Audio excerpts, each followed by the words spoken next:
नमस्कार, प्रभा साक्षी पॉडकास्ट में आप सभी का स्वागत है। आज के इस पॉडकास्ट में बात करेंगे कि जयशंकर ने चाइना, कनाडा, पाकिस्तान को दिखाया आईना, रशिया को लेकर भी कही बड़ी बात।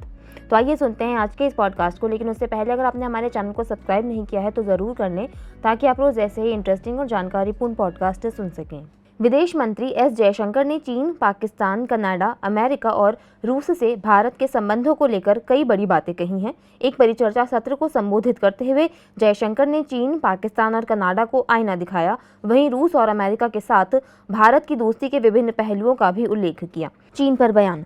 चीन मुद्दे पर विदेश मंत्री एस जयशंकर के बयान की बात करें तो आपको बता दें कि उन्होंने पूर्वी लद्दाख में वास्तविक नियंत्रण रेखा यानी LAC पर 3 साल से अधिक समय से जारी सैन्य गतिरोध के बीच कहा कि सीमा पर स्थिति भारत और चीन के बीच संबंधों की स्थिति तय करेगी। जयशंकर ने एक परिचर्चा सत्र में कहा, आज सीमा पर स्थिति अब भी असामान्य है।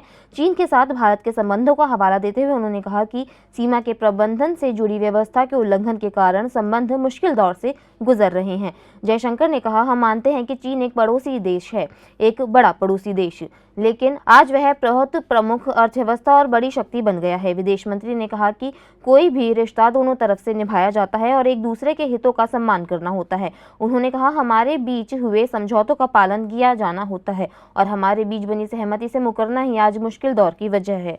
जयशंकर ने कहा, सबसे महत्वपूर्ण बात यह है कि सीमा पर स्थिति की संबंधों की स्थिति तय करेगी और सीमा पर स्थिति आज भी असामान्य है। हम आपको याद दिला दें कि भारत और चीन की सेनाओं के बीच पूर्वी लद्दाख में गतिरोध बना हुआ है। हालांकि दोनों पक्षों ने व्यापक कूटनीतिक और सैन्य वार्ता के बाद टकराव वाले कई स्थानों से अपने अपने सैनिकों को पीछे हटाया है। अमेरिका के साथ संबंध। अमेरिका के साथ संबंधों पर जयशंकर ने प्रधानमंत्री नरेंद्र मोदी की वॉशिंगटन की हालिया यात्रा को किसी प्रधानमंत्री की सबसे सार्थक यात्रा बताया और कहा कि दोनों देशों के बीच रिश्ते असाधारण रूप से अच्छे हो गए हैं। उन्होंने कहा कि पिछले 2 दशकों में अमेरिका के साथ संबंध मजबूत हुए हैं और उन्होंने भारत के लिए वॉशिंगटन के असाधारण कदमों का हवाला दिया, जिसमें परमाणु कानूनों, निर्यात नियंत्रण से छूट और अहम प्रौद्योगिकियों का हस्तांतरण शामिल है। उन्होंने कहा, आप देख सकते हैं कि अमेरिका के साथ हमारे संबंध असाधारण रूप से अच्छे हो गए हैं।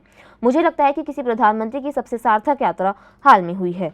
रूस के साथ संबंध। रूस के साथ भारत के संबंधों पर जयशंकर ने कहा कि संबंध बहुत विशिष्ट और स्थायी बने हुए हैं। विदेश मंत्री ने कहा कि रूस के साथ संबंधों को लेकर भारत पर दबाव के बावजूद नई दिल्ली ने इस रिश्ते की महत्ता पर अपना खुद का मूल्यांकन किया। उन्होंने कहा कि कई बार रक्षा आपूर्ति पर भारत की निर्भरता जैसे चीजों के कारण यह रिश्ता बौद्धिक रूप से चुनौतीपूर्ण हो जाता है। जयशंकर ने कहा, मुझे लगता है कि यह इससे कहीं ज्यादा जटिल है। हम रूस के साथ जो भी कर रहे हैं उसका भू राजनीतिक महत्व है।